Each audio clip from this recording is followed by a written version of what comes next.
What's up, everybody? Welcome back to another edition of Eye on the U, the Miami Herald show about the University of Miami Hurricanes. Those undefeated University of Miami Hurricanes still just barely. We're back off the bye week. I'm your host, Andre Fernandez, Deputy Sports Editor, joined by our Hurricanes beat writer, Jordan McPherson, who's got a lot of memorabilia going behind him right there, as usual. But Jordan, we're coming off the bye week. We skipped last week, took a little break. So did the Hurricanes. Now back to business. And here comes a tough matchup at Louisville. I know the Cardinals have lost 2 in a row, but let's talk a little bit about, first, the escape on the West Coast. I mean, again, another thriller for the Hurricanes to stay undefeated. I don't think we've processed completely what happened in that game. I mean, they're down 35-10. You're looking at another potential, even worse than the week before, scenario where you're thinking, okay, here goes that undefeated start. But after that, it's like, again, flip the switch. Cam Ward is Cam Ward. 4 touchdown drives later, they're celebrating out on the West Coast. So some good and bad, just like the last time. Yeah, no, it's been 2 weeks. I was out there live, and I still don't fully grasp exactly what I watched in that final quarter and a half out there. I mean, again, like you said, they were down 35-10 with about 8 minutes left in the third quarter. Defense was giving up big play after big play. Offense wasn't really clicking. Cam Ward threw a pick 6 early in the third quarter. And at that point, I'm like, okay, I guess it's time to start writing. And then they score. And then the defense gets to stop. And then they score. And the defense gets to stop. And at that point, I actually have texts with a couple of my friends who were debating whether to keep watching. And I said to them, and I quote, "They're really going to bleep around and win this game, aren't they?" And they find a way to do it. They outscore Cal 28-3 or 29-3 in the final. After that point, once they go down 35-10, 4 consecutive touchdown drives. Defense, the thing for me, the defense held Cal to less than 30 yards of offense in that fourth quarter. They get every stop they need. Cam Ward becomes Cam Ward. And again, it's uncanny just how much this team has found ways when they're down, when their back's against the wall, to come back. But like you said at the beginning, they can't keep playing with fire every single week. They're going to get burned eventually if they do that. But for right now, they're 6-0. They found a way to stay undefeated through the first half of the season. They've got a road game against Louisville. Still have 6 more conference games they've got to go through. And now it's how much are they able to reset? How much are they able to take what they learned from those second half comebacks against Virginia Tech and Cal and get the team to start playing like that from the jump and not having to wait until they come out of the locker room at halftime to start playing like that? I mean, you knew there was exciting potential with Cam Ward, no doubt about it. He's a risk taker. He's a gunslinger. There's the great that you saw in the second half, but man, I mean, he keeps putting himself and the team in these binds too because of that style of play. I mean, I guess through the first 6 weeks, you've seen him up close. Should we be more worried about that?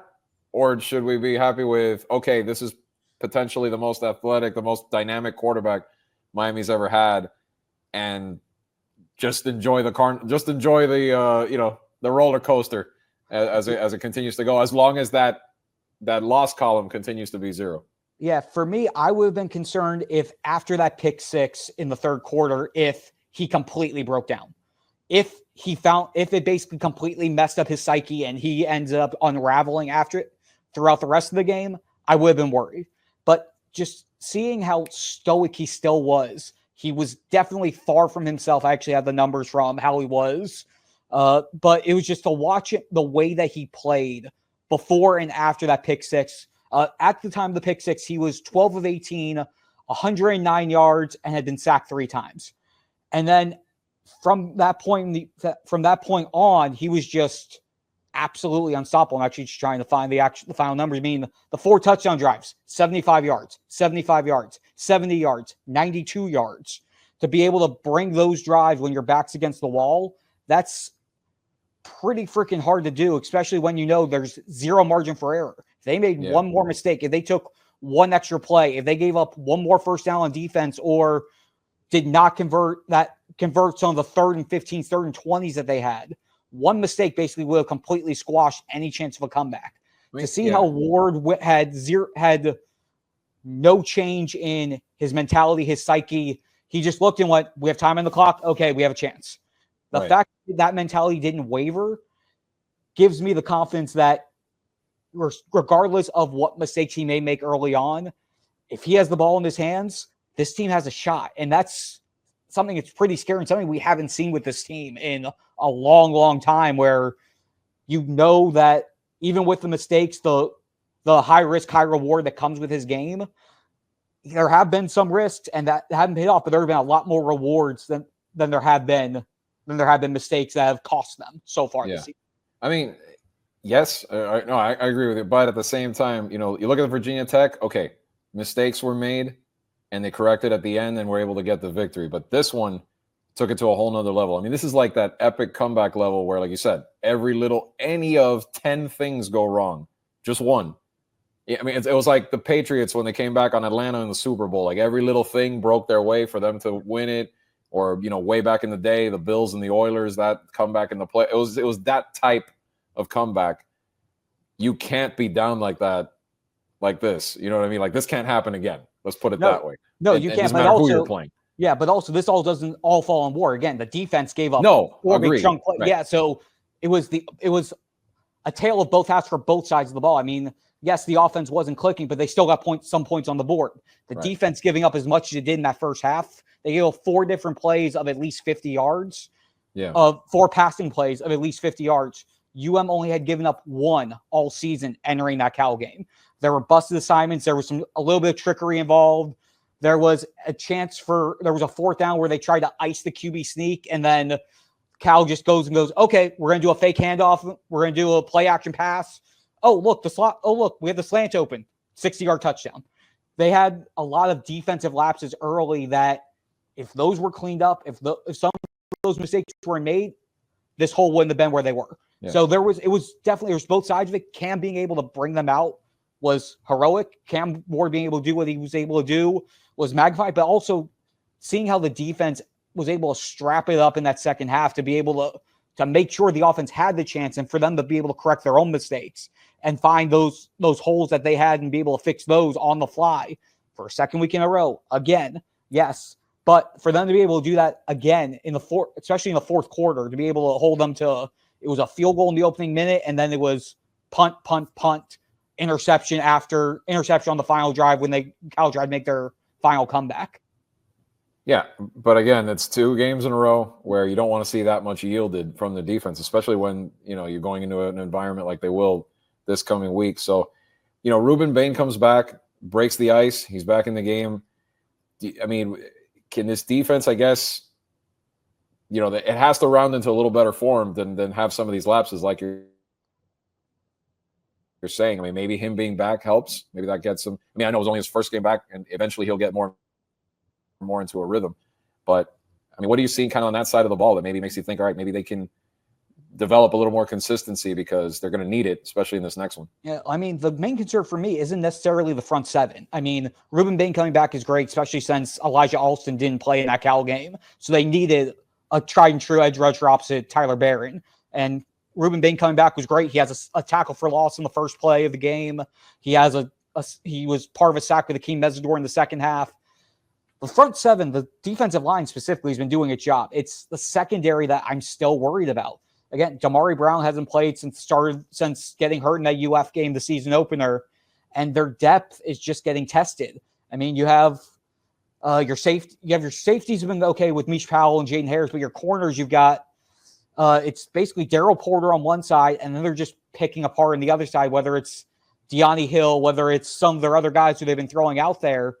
It's just been a lot of trial by fire with that secondary, which we knew going into the season that was going to be their weak spot.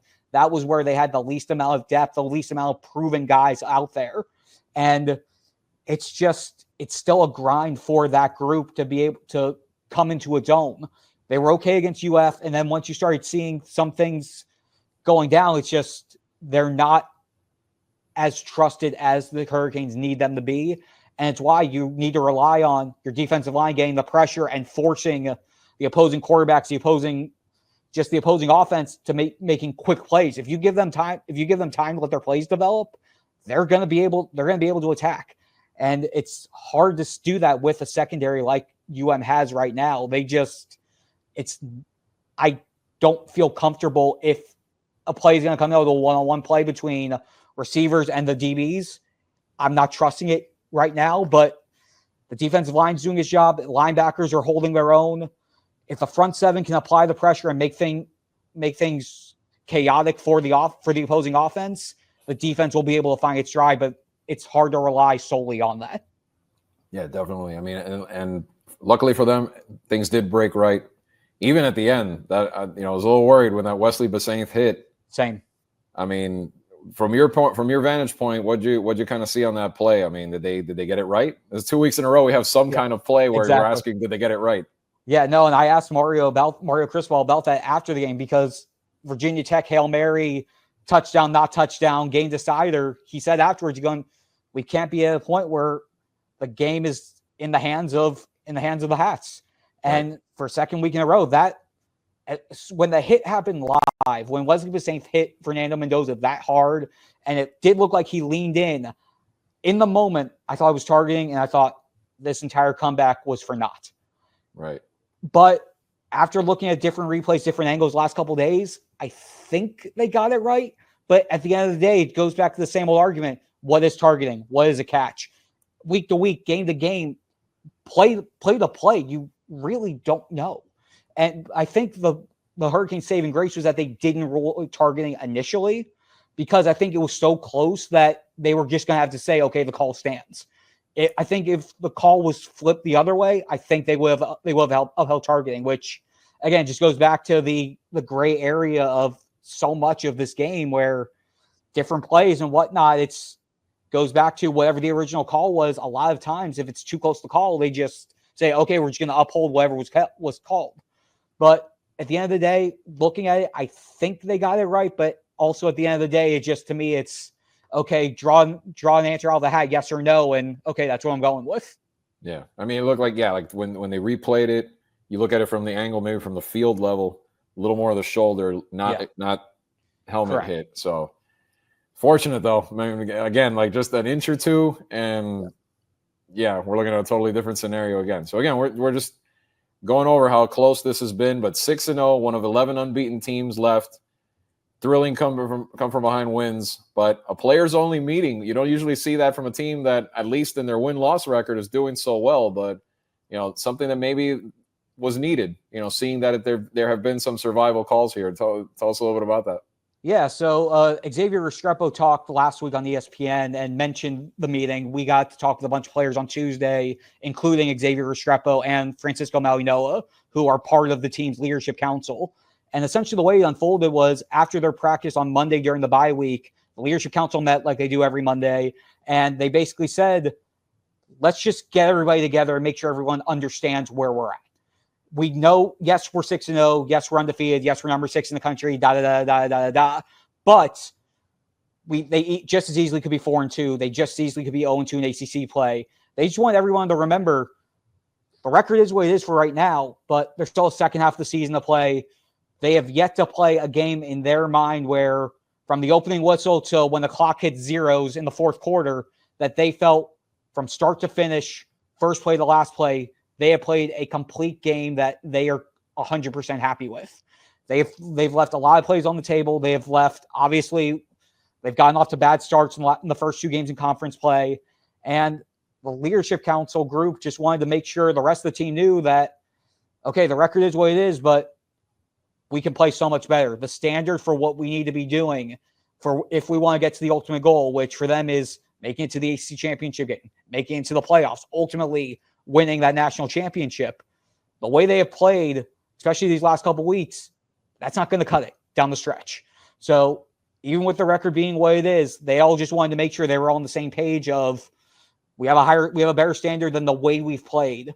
So let's go out there and actually show that we can play better than what we played, how we played. And especially since I know it's going to be one of the next topics we talk about, the way UM's played coming out of bye weeks, a lot of those guys who are on that leadership committee, Restrepo specifically, they know the team's track record. They are, if I have the numbers correct, they are 1-7 over their last 8 games after a bye week dating back to the 2018 season.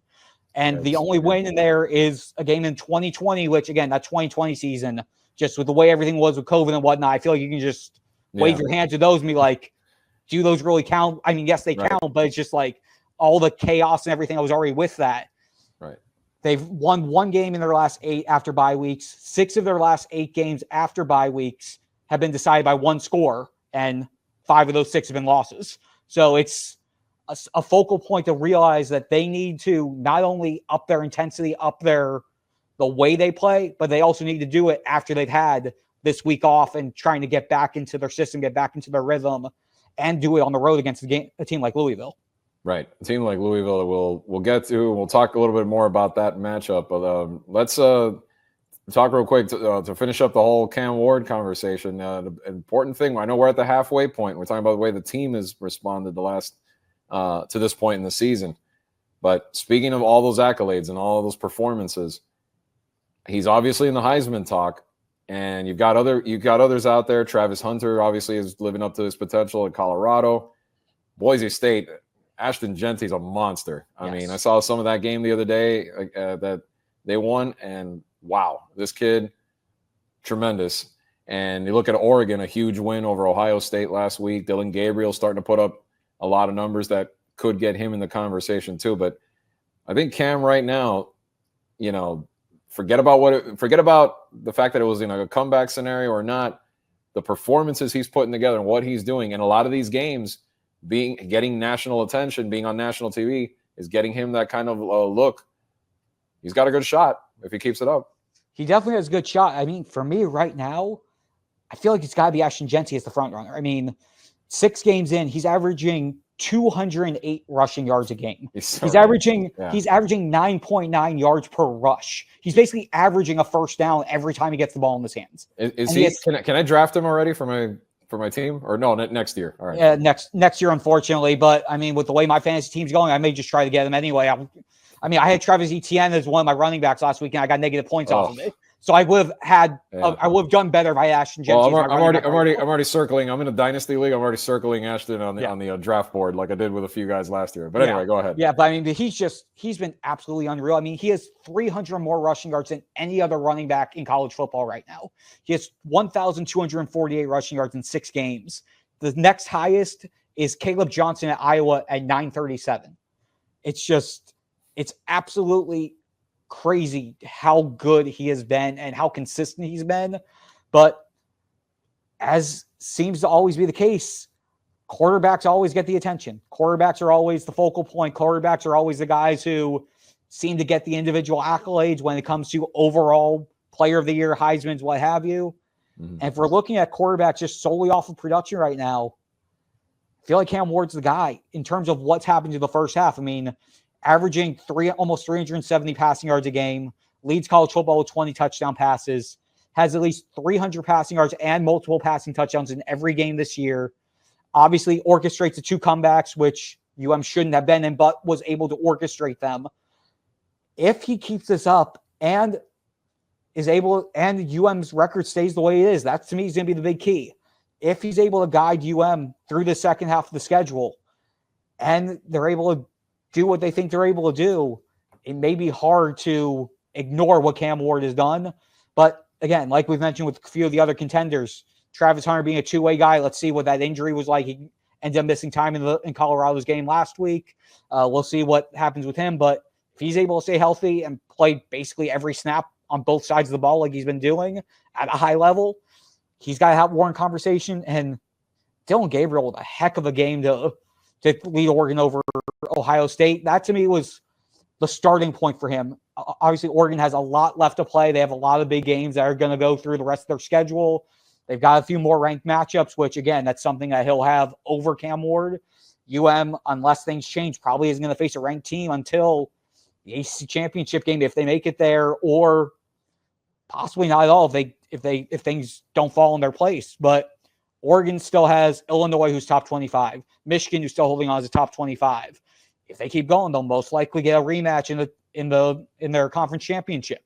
So the caliber of matchups could weigh in there. But as of right now, Genty would be my guy. Cam Ward would probably be 2. And then depending on how the rest of the season plays out, would be Gabriel or Travis Hunter, depending on how things play out for them the rest of their seasons. Yeah, I mean, if Cam leaves Miami to the conference title and to the playoff, I mean, that is going to be hard to knock. Like, you know what I mean? Like, it would have to be someone on a national stage to me, like a Dylan Gabriel or someone like that, to really upend something like that. I know hardcore Canes fans or alums weren't too disappointed seeing Ohio State slip up and fall short at the end and run out of time there against Oregon.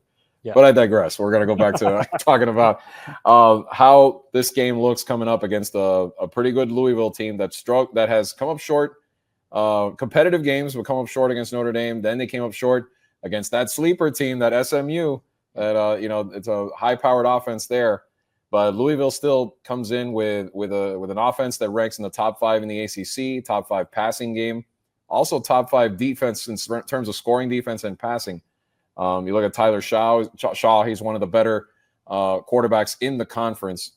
To me, this is a game where, and I know we hit this topic, I think last time we were a couple weeks ago. This is the game where Miami's running game really has to have a good one. And how about fortuitous timing if indeed this is Jalen Rivers coming in finally? Yeah, no doubt about it. If Jalen Rivers is back, which it seems like he is. I mean, I always take what Mario Cristobal says about guys returning whatnot with a grain of salt. But when I listen to the way that I interpret everything is how the coordinators talk. Like, let's go back a couple weeks ago, the Virginia Tech game. Mario Cristobal said that Ruben Bain should potentially be a go. When I asked defense coordinator Lance Guidry about it, he was like, well, we'll see him when he gets back. Right. And then for the Cal game, when Cristobal said Ruben Bain's a go and Lance Guidry was asked about it, he was jacked up, talked about how great it's going to be to have him back in the lineup and the importance of it. And at that point, you're like, okay, he's back. This week, Shannon Dawson talking up and down, left and right about the importance of Jalen Rivers coming back, how he looked at practice and all that, gives me the confidence that Jalen Rivers will finally be back, which is good. I mean, Markel Bell has held his own so far through the 5 games. He did what was needed. He wasn't perfect by any stretch of the imagination, but when you're filling in at left tackle, as long as you minimize the mistakes and don't ultimately do enough to harm the team, I'll take that as a win, especially when you're filling in the shoes of a guy like Jalen Rivers. And also when we talk about the run game, they finally produced early in the Cal game. I mean, you had Damian Martinez scored a touchdown, Mark Fletcher scored early. They were making some big runs early, but then when they fell behind as much as they did, obviously they had to move away from that because they had to abandon it. But there was a lot to like early on in the run game in that Cal game that the Hurricanes are hoping will carry over the Cal.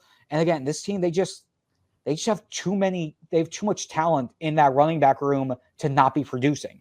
I mean, Damian Martinez is averaging, I think, less than 5 yards a carry. Mark Fletcher is still finding his groove.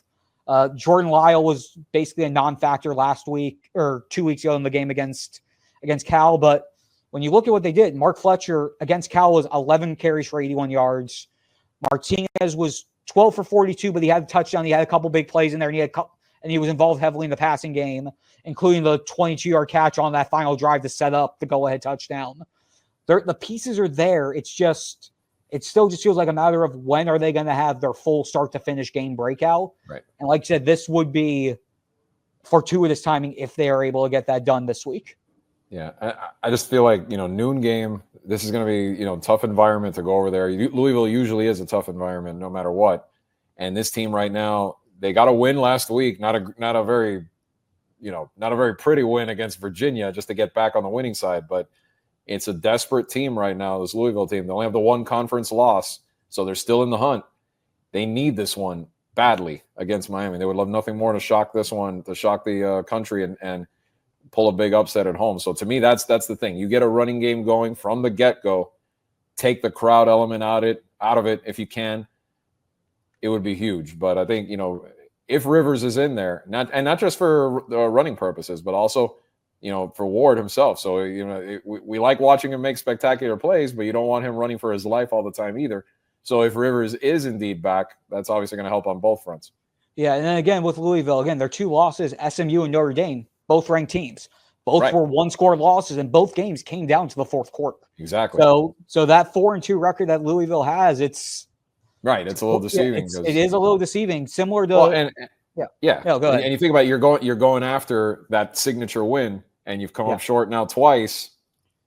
Now the desperation factor, this is like maybe their last chance to score that one.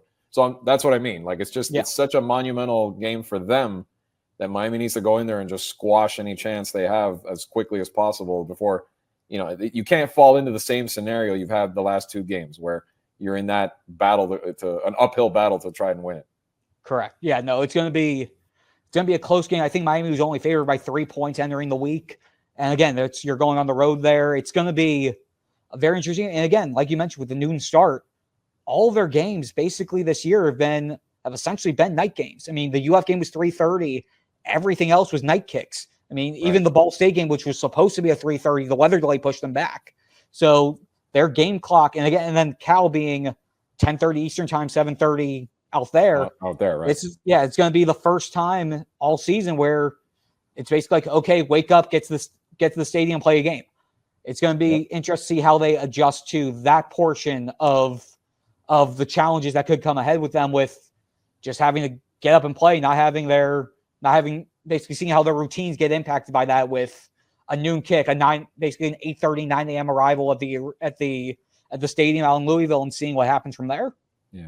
And in a fortunate way, it's funny that it has to be so much tunnel vision for this game because we know who's on the horizon. Even though they've had a bad season, you always get up for that one. But you're not looking ahead at it by any means. Like, this has full attention right now, being the bigger of the 2 games. And let's see. It'll be interesting to see how they respond with that noon kickoff. But speaking of that, so not to jump past Louisville in any way, but just the announcement was made. You were talking about time frames, kickoff times.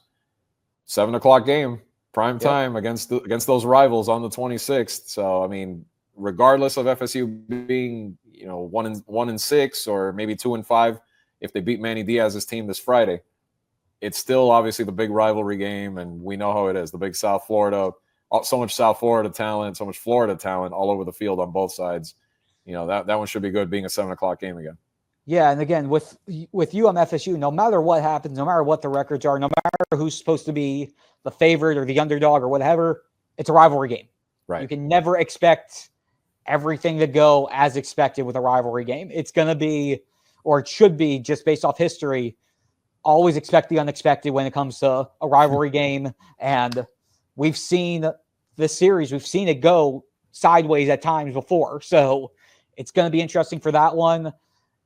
But most importantly, like you said, let's see what happens Saturday first. Let's not put the cart in front of the horse. No. I agree. I know where you're going for with this, but it's also, again, and that's the thing that's been very telling about this team so far this year, is the fact that they have been able to live in the moment, not let their minds wander about, okay, if this happens, then that. If we get to this, if we do this, then that. If X happens, then Y. If Y happens, we're going to need Z. We're going to need Z to happen. They're just focused on whatever the singular task is in front of them, and knowing that until this task is over, we're not going to worry about what's next. Because if we start worrying about what's next, we've already lost. We've already lost what we're doing right now. No. And you can't, because exactly. This is the game, Louisville, that from the beginning of the season, when people were looking at the schedule and going, it's kind of a weak schedule, this wasn't one of them. Correct. This is the one everybody kind of had circled and saying, this is the dangerous one. Yep. So yeah, there's definitely, and they still are. They still are. Forget the fact that they're unranked, like you said before. Forget the fact those 2 losses were close to, Notre Dame, a playoff contender, and SMU, who, again, I honestly could see them in that ACC championship game if they keep going the way they're going. So, it's very likely for SMU. I mean, again, you look at who they've played so far, and I mean, their only loss so far was against a good BYU team. They've beaten, obviously, they beat Florida State, they beat Louisville. Yeah, their schedule right now is their toughest test. Their toughest test in conference play is going to be Pitt on November 2nd. They've got Stanford, Duke, Pitt, Boston College, Virginia, and Cal is the rest of SMU's schedule. There's a chance. Just the way that the schedule goes, it's going to be interesting to see how things unfold at the end. Because again, you've got Miami, you've got SMU with this, you got Clemson is still Clemson. Right. It's going to be very interesting to see how things actually shake out in conference play with the extended conference this year, how things are going to play out as we get down there. And that's something Mario Cristobal brought up on Monday. Again, 6-0 is great, but the more, again, at this point, everybody's still alive. And it's very likely going to be down to the final 2 weeks that are going to determine who actually comes out on top. Just because Miami's number 6 right now, again, look at this in 4 weeks and see who else is still alive in conference play as they get down to the nitty-gritty. The expanded conference has made this very interesting because there's a lot of contenders that you're not even going to, like you said, you're not even going to play. I mean, Miami's not playing SMU during the season. Miami didn't play Clemson during the season. Now, the thing is, Pitt's Miami, ranked. We haven't even I think that's the first time we've said the word Pitt on this pod since we took it over. Yeah, no, it's incredible with that, and you look at it, and they're ranked, and that's another team that doesn't. Yeah. I mean, you look at it. I mean, Clemson, SMU, and Miami, they don't play each other. All three of them, they do not face each other during the season. So Pitt may very well be the difference between Miami making it because Pitt faces both Clemson and SMU. Pitt very well. Who would have thought we'd be saying in the middle of October that the Pitt Panthers, ranked as the number 20 team in the country, could be the difference between if UM makes the conference championship game, or who they would play without actually playing the Miami Hurricanes. Right.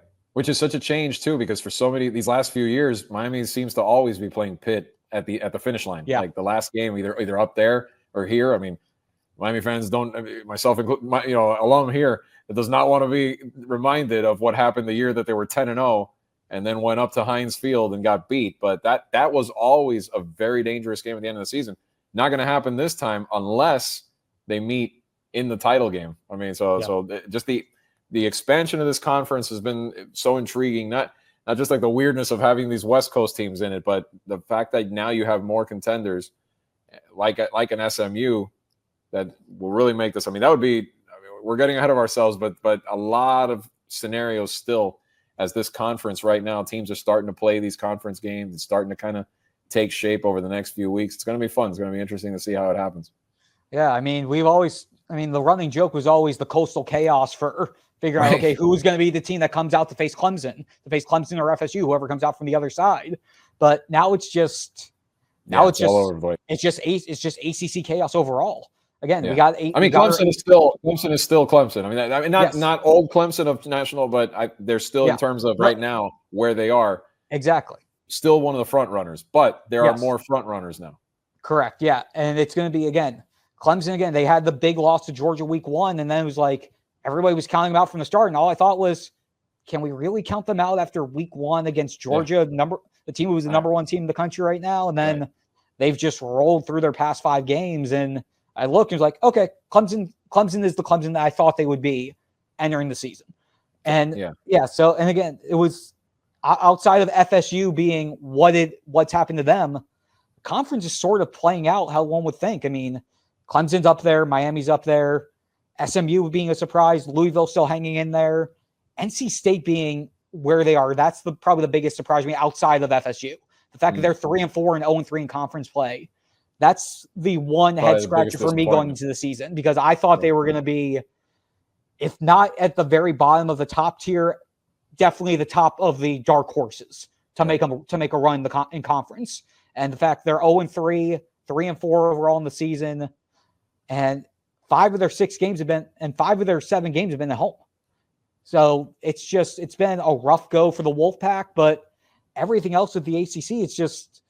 You're seeing a lot of the parity that you were hoping to be able to see with the conference expansion. And it's making it, again, between that and the fact that it is a 12-team playoff, it makes it that much more intriguing watching, even if you're not watching the Clemson game, the Miami game or whatnot, watching some of these middle-tier games in the conference that normally you go, oh, that game's not going to matter down the road. That game's not going to matter this, that, the other.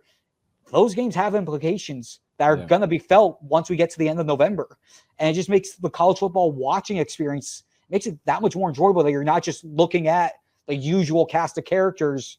And now I'm talking just college football. Why? You're not just looking at. I was going to tell you about that. It's not just the ACC. No, exactly. You look at Alabama beating Georgia, turning around, losing to Vanderbilt. Yeah. The Big Ten has been pretty wacky in the, after maybe, Ohio State and Oregon, Penn State barely hanging on the other day against USC. Michigan wins and then loses to Washington. Yeah. We have an undefeated Indiana right now. We have an undefeated Indiana Hoosiers right now. It's to me, the most consistent team so far, and not just because they're at the top, but Texas kind of put their foot down against Oklahoma and showed you correct why they've been the best so far. and they deserve a number one spot. Yeah, and their matchup this weekend against Georgia will either further cement it or be like, okay, where are we going here? And that's also this season in general, the fact that we don't have an Alabama that's completely running the show. We don't have a Georgia that's completely running the show. The fact that it looks like week to week, any of those teams that are in the top 5, you could potentially start making cases for why they're number 1. Right. Again, Oregon staking their claim. I still think Ohio State is one of those top teams. It was just Oregon just was able to expose their defense a little bit, but that offense is still absolutely electric. Their defense had some holes, but their defense can hold their own. Oregon, obviously, with the win against Ohio State was big. Texas running the table so far has been big, but they've still faced a lot of the big dogs in the SEC. Georgia and Alabama, who knows? At the flip of a hat, they can just start running things again. I'm sure. It's going to be a fun run through the second half of this regular season. And the last note to close this up, I'm sure Miami fans are hurting every time Jeremiah Smith makes a nice catch for Ohio State because, man, he is living up to – we both covered him in high school at Chaminade, and he is really living up to all the potential, all the hype that we and many others thought he could be. I mean, he looked like an NFL receiver in high school, and he's showing you why. But, again, I'm sure it's got to pain a lot of Canes fans watching him do it for those guys. But, again, like you said, they were one point from beating Oregon on the road. They ran out of time. So, if those two meet again, flip a coin. It could go either way. So, we'll see. Yeah, no doubt about it. And just with Jeremiah Smith, just the numbers behind him right now. 32 catches, 553 yards, 7 touchdowns. I believe all of those numbers are either leading or in the top 2 or 3 among freshmen this season. Alabama's Ryan Williams is probably the only other guy who would be contending with him right now in terms of freshman wide receivers out there. But we knew Jeremiah Smith was going to break out. It was just a matter of how quickly. And he just jumped right out of the gate and went, hey guys, I'm here. I'll mark him down for my fantasy draft in 2027. Yeah. There you go. There, we'll have it for there. All right. Well, thank you everybody as always for watching Eye on the U. Remember, you can catch us on YouTube or at MiamiHerald.com. And until next week, let's see how it goes this weekend in Louisville. Jordan and I will be back next week to recap what happens there and look ahead to the showdown with the Seminoles on the 26th. But until then, for Jordan McPherson, I'm Andre Fernandez. Enjoy the games this weekend and have a safe one, everybody.